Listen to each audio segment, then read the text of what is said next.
Hello guys, welcome to my channel Mousumi Panja official. তো বন্ধুরা কেমন আছো? আশা করি সবাই অনেক ভালো আছো। আর আজকের একটা নতুন ভিডিও নিয়ে চলে এসেছি। তো ভিডিওটা এখান থেকেই শুরু করছি। তো এখন আমি বসে পড়েছি আলতা পরতে। তো দুপুরবেলা আলতা পরতে বসে পড়েছি। তো এখন যাব আমি মন্দিরে। তো তার জন্যই রেডি হচ্ছি। তো তোমরা দেখতে থাকো কোথায় যাই, কি মন্দির। তো ঠিক আছে, চলো তোমাদেরকে বলেই দিই কোথায় যাচ্ছি। তো আজকে যেহেতু নীল পূজা, তো সেই জন্য যাব আমরা মন্দির বাজারে। তো মন্দির বাজারে পূজা দিতে যাব, ভাবলাম তোমাদের সাথে একটু ভিডিও করে শেয়ার করি। তো চলো ভিডিওটা তোমরা কন্টিনিউ দেখতে থাকো। আর এই ভিডিওটা একটু অন্যরকম হতে চলেছে, তার কারণ এইরকমভাবে আগে আমি কোনোদিন ভিডিও করিনি, মানে রেডি হতে হতে। তো চলো আমি রেডি হব, তোমাদের সাথে একটু শেয়ার করব। বিয়ের 2 বছর হয়ে গেল, কিন্তু কোনোদিন এইরকম মন টানেনি যে মন্দির বাজারে যাব, পূজা দেব। তো হঠাৎ মনে হলো, মানে মনটা খুব চাইছিল যে মন্দির বাজারে যাব, নীল পূজা দেব, বাবার কাছে যাব।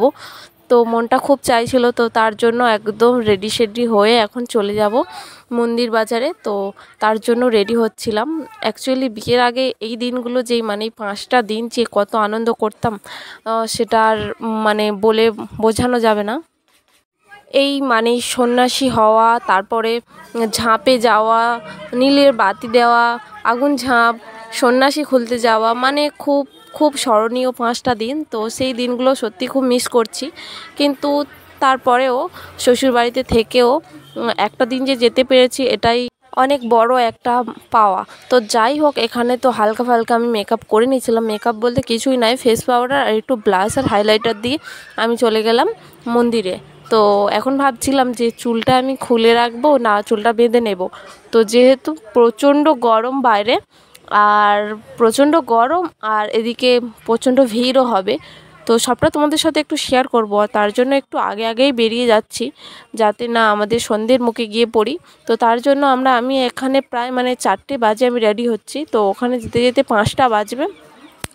তো গিয়ে তোমাদের সাথে একেবারে দেখা হচ্ছে। তো ফাইনালি আমি সিঁদুরটা পরে কমপ্লিট হয়ে গেছি। তো বলো আমাকে কেমন লাগছে? যাই হোক, আমাকে বোঝা যাচ্ছে, ভিডিওটা শ্যুট করছিলাম আয়নায়, তো তার জন্য সেরকমভাবে বোঝা যাচ্ছিল না। আর এই যে আমরা চলে এসেছি কিন্তু একদম মন্দিরের কাছেই।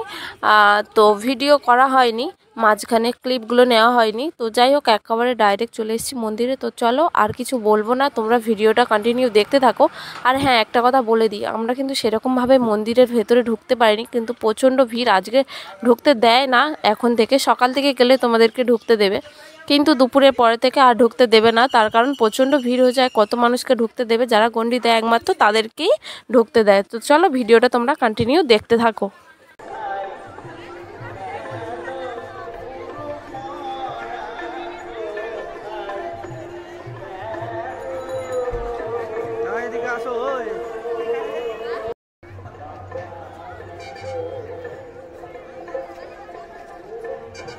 কোথায় হাতের দোকানে কেন?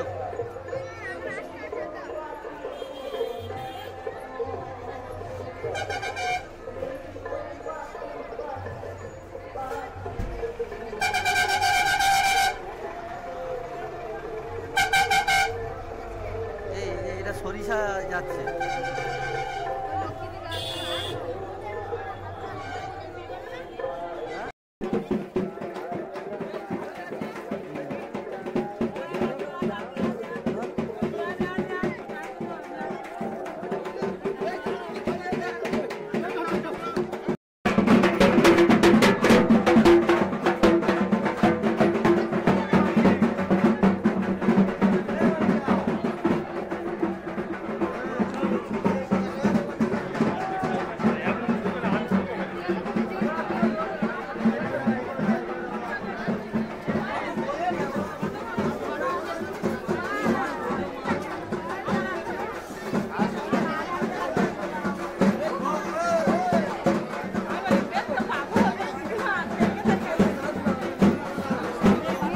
একটা নয়।